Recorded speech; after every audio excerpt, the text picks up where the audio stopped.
Henry and Wendy played the innocent victims for the camera. Wendy tearfully recounted her supposed pity for a motherless me, explaining her marriage to Henry. Henry added a dramatic tale of selfless care, twisting the truth of my childhood neglect, including the scalding incident he conveniently omitted his role in.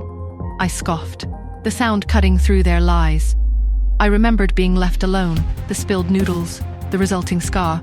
Roxanne thrust a mic in my face. "Miss Smith, anything to say?" I took a deep breath. It was my turn. What would I say to expose their lies? What would Pete and Justin do?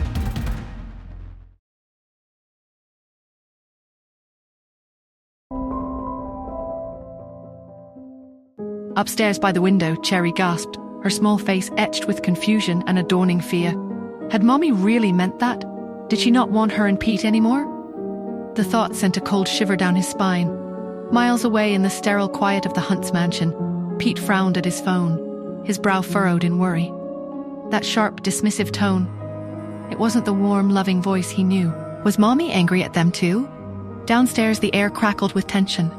Roxanne blinked, momentarily thrown by my blunt dismissal. The comment section of the live stream, I could only imagine, was in an uproar. Roxanne fought to regain her composure, her professional facade slipping slightly. "Miss Smith," she began, her tone carefully measured. "Some would say there's no greater kindness than the love and care that one receives from their parents when they're growing up. You also have children yourself. How would you feel in this situation? What if your child abandoned you?"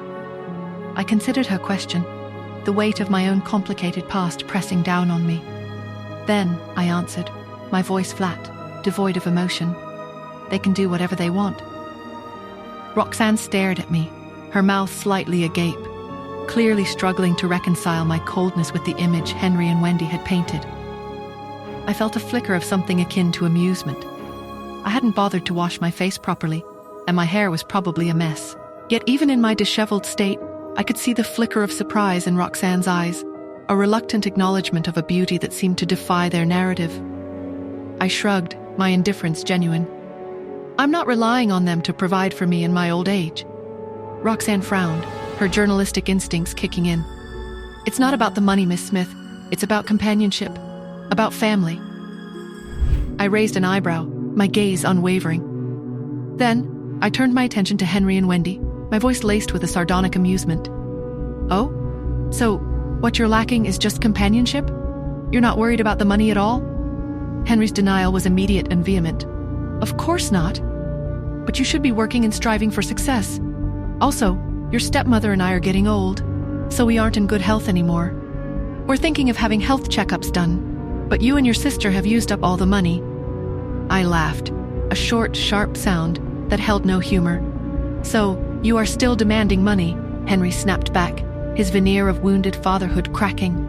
"This isn't a demand for money. This is something you should have given me in the first place."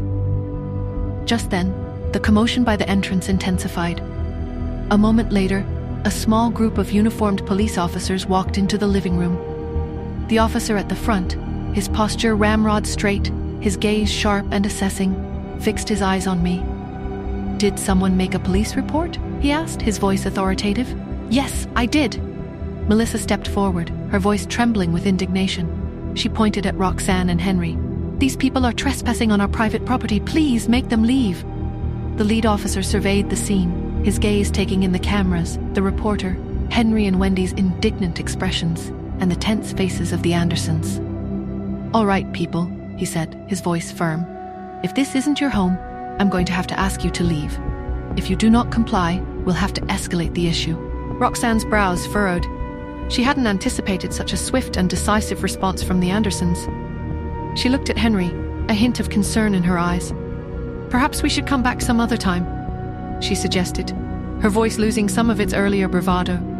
But Henry, his eyes fixed on me, knew that any delay would give me time to prepare, to shut him out completely. He drew himself up, his voice booming with righteous indignation.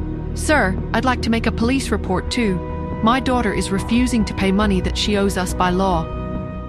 The police arrived, a stark interruption to Henry's show. Melissa's move had changed the game, but his counter-accusation lingered like a threat. His owed money claim, was it a bluff? Would the police buy it? And what now? A public fight turned legal battle? How will I escape this mess? What will be the cost of his desperation? The flashing lights outside felt like a warning. What comes next? Hi, Nora here. If you are wondering what happens next, then download the Pocket FM app and listen to the exciting episodes of Saving Nora Now with the link in the description.